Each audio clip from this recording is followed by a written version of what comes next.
The Hard Shoulder.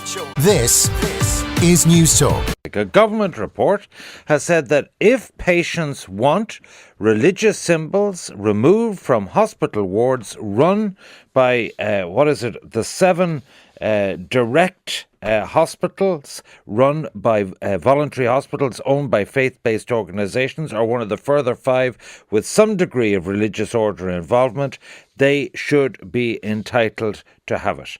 So, is it common sense or another attempt to further remove all trace of religion from society? Of course, we covered on this programme at Christmas the HSE directive, I think it was in Beaumont Hospital, to take out cribs and so on because that was deemed offensive to some people.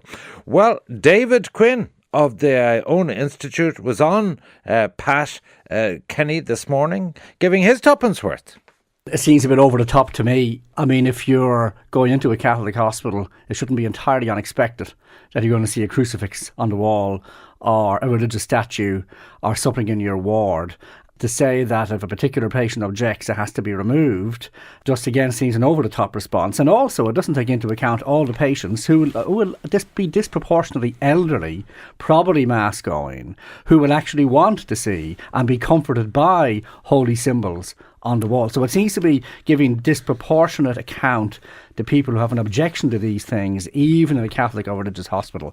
David Quinn of the Iona Institute there. Well, to debate the issue, it's a pleasure to welcome here in studio Michael Nugent, the chair of Atheist Ireland, and on the phone, someone who is working in the front line of a voluntary faith-based hospital, the Mater Private, a consultant ophthalmologist and friend of the show, Michael O'Keefe. Michael Nugent, first of all, what's your reaction to this report? Do you welcome it? Yeah, I think it's very sensible. It's much wider than just religious symbols. I mean, it's talking about, David there referred to it as a Catholic hospital. The whole point of this report is that it's a public hospital, it's funded by the state, and that the emphasis of healthcare should be changed from the provider to the user. So whether the providers are Catholic or is neither here nor there. It covers things like mission statements saying they should be more inclusive. It covers ethos. It covers delivery of services to everybody. And it also covers the symbols. And the symbols seem to me to be the most logical of all to remove. And the way to look at it is there's a kind of default that people are used to the status quo. But if you reversed it, if any religious person went into a state-funded hospital and saw on the wall a sign saying there is no God, and a picture of Richard Dawkins beside it, they would immediately say that's not appropriate. That's not what I came to hospital for, to be challenged on my philosophical beliefs or religious beliefs. And similarly, it's the same for non-religious people. So, I mean, if you walk into the front of a hospital and there's a large sort of statue of Jesus on the cross, or if there's just a small kind of discreet cross, you want them all removed. Exactly. People are perfectly entitled to bring in with them whatever religious symbols or non-religious symbols that make them feel most comfortable, but they shouldn't be imposed on everybody because the state is there for everybody, not just for religious people. My wife died a few years ago, and as part of her illness, she was taken into emergency care when she had a heart attack. And my wife was not religious and didn't want any connection with religious symbols while she was ill. So while she was at her most vulnerable, brought into a state-funded hospital, first of all, she had religious symbols around her, and then she had some guy coming in asking her, did she want communion? Now, that's entirely inappropriate. And again, if you reverse it around, if you imagine somebody at their most vulnerable going into a state-funded hospital and having somebody coming up to them and saying, I just want to let you know there's no God, you'd immediately realise that that's entirely inappropriate. People's religious or non-religious philosophical convictions are their own. They're protected by the right to freedom of conscience and the right to privacy and private life, and they shouldn't be imposed on by state-funded institutions. Michael O'Keefe, changing times, changing society, but you're old school, you're not for changing, are you? Well, Ivan, I wouldn't have any hard or fast view. I think, we've now gone to the stage where we used to have right-wing extremism. Now we've got left-wing extremism. It's an amazing scene. I've been 31 years in the health system. I've worked in the public system for that length of time. I've worked in the state-run hospitals. I've worked in voluntary hospitals. I've never seen it as a problem. It was initially, Ivan, it was in your face when I started off 31 years ago. That's all changed.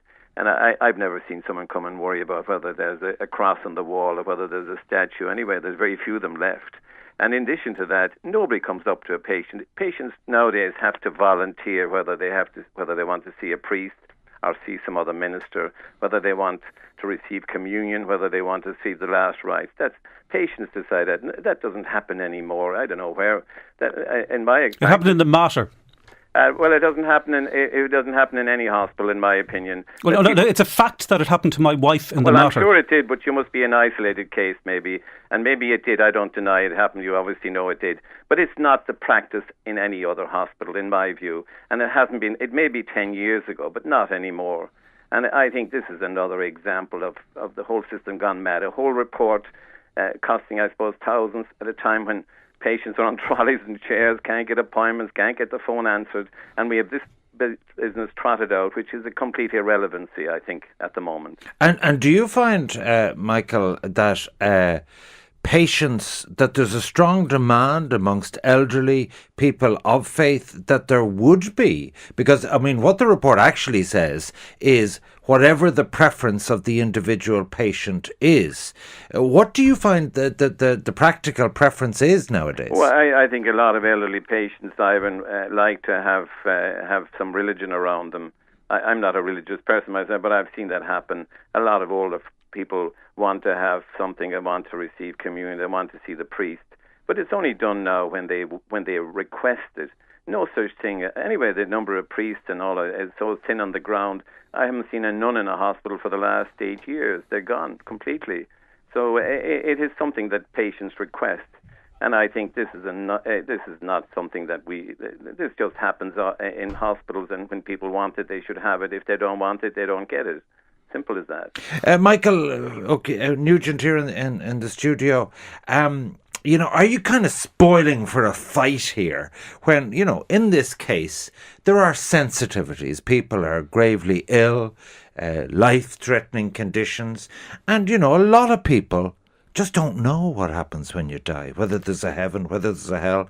And a lot of people aren't sure. They're not certain about these things. And maybe in their hour of despair, they find some consolation in religion. To deny it to them seems a bit vexatious or harsh, surely. Well, I just told you of a case of sensitivity. I was told it didn't happen or it doesn't happen. It does happen. If people want religious comfort, they should have religious comfort. But it shouldn't be the default on the walls of the hospital. It shouldn't be within the ethos of the hospital. The ethos and symbols and mission statement and delivery of services of state-funded hospitals should be for everybody. Now, if within that religious people want religious comfort, they should get it, but it shouldn't be done in such a way as it imposes on everybody. And if I could ask Michael, if you think that it's like an irrelevancy and doesn't really matter and nobody pays much attention to it, can I ask you two questions? Would you feel the same if there was a sign on the wall saying there is no God? And secondly, if it's such an irrelevance, surely you wouldn't have a problem with them being removed. No, I don't think it's a problem at all. I think that nobody's looking for them to be removed. The vast majority of people don't look for them to be removed. But would you be happy for them to be removed? No God. I mean, the hospital policy decides that, and I mean, people. If the hospital wants to put that up, that's fine. But people don't want that sign. And the crosses and the crucifixes and all that sort of thing has been in hospital for years. And some of these hospitals are Catholic hospitals. And if they're a Catholic hospital, they have a right to put that up. But they haven't had a right to force people down on people's throats, which they don't do anymore for the reasons I've mentioned. They're not any priests left. But you see, Michael, the issue is it's not as if the religious are funding these hospitals. Like the 7 hospitals are getting 1.34 billion of taxpayers' money. I mean, Ivan, what are they doing that with? They're spending it on public patients to treat them. They're not spending that money on putting crucifixes up. They're not spending that money on putting holy water fountains. They're not doing that anymore. That money goes directly to patient care, and that's what it should happen. And these hospitals are badly needed. If we took them out of the scene, right, Ivan, we'd have a worse healthcare system. Nobody's suggesting, Michael, taking them out of the scene. What the report suggests is that the state is entitled, if it is giving public funding, to put reasonable conditions on those public funding to ensure that the services are delivered equally to everybody, regardless of their religious or non-religious beliefs. Well, I think everybody gets the service. Nobody comes into a hospital and is deprived of service because they're a Catholic Well, they are. ethos or a Protestant ethos. The Catholic Church that just doesn't happen in a hospital. I've never seen it happen, and I've been in the coalface for 31 years. The Catholic Church Come on, Michael, get real here. You're just extremists in that regard. Get real, for heaven's sake. That the does Catholic not Church happen in any introduced a healthcare directive last year for Catholic hospitals saying that they shouldn't provide abortions. Well, the state has last year, 2018. No, well, abortion is provided in this state now by I think 27 hospitals, not maternity hospitals, and it's a legal requirement in the state. However, there is also a requirement in the state that you have a conscience. And if you don't want to provide an abortion, or if you don't want to be part of it, you don't have to be. But the abortion is provided in this state, and I think it's muddying the waters by bringing the Catholic hospitals into this. It's just muddying the waters, trying to make them look even worse. Well, no, that point is in the report. I didn't make that up. That point is in the report. I just want to bring some of the listeners' views. Andrew said, I was in hospital around this time last year and absolutely no bother with the religious symbols. In fact, I got a visit from the lady who runs the chaplaincy, and she gave me a beautiful little crucifix. I was much more discomforted by the 3 bloody rugby matches in a row that I had to endure on one of the days I was stuck in bed.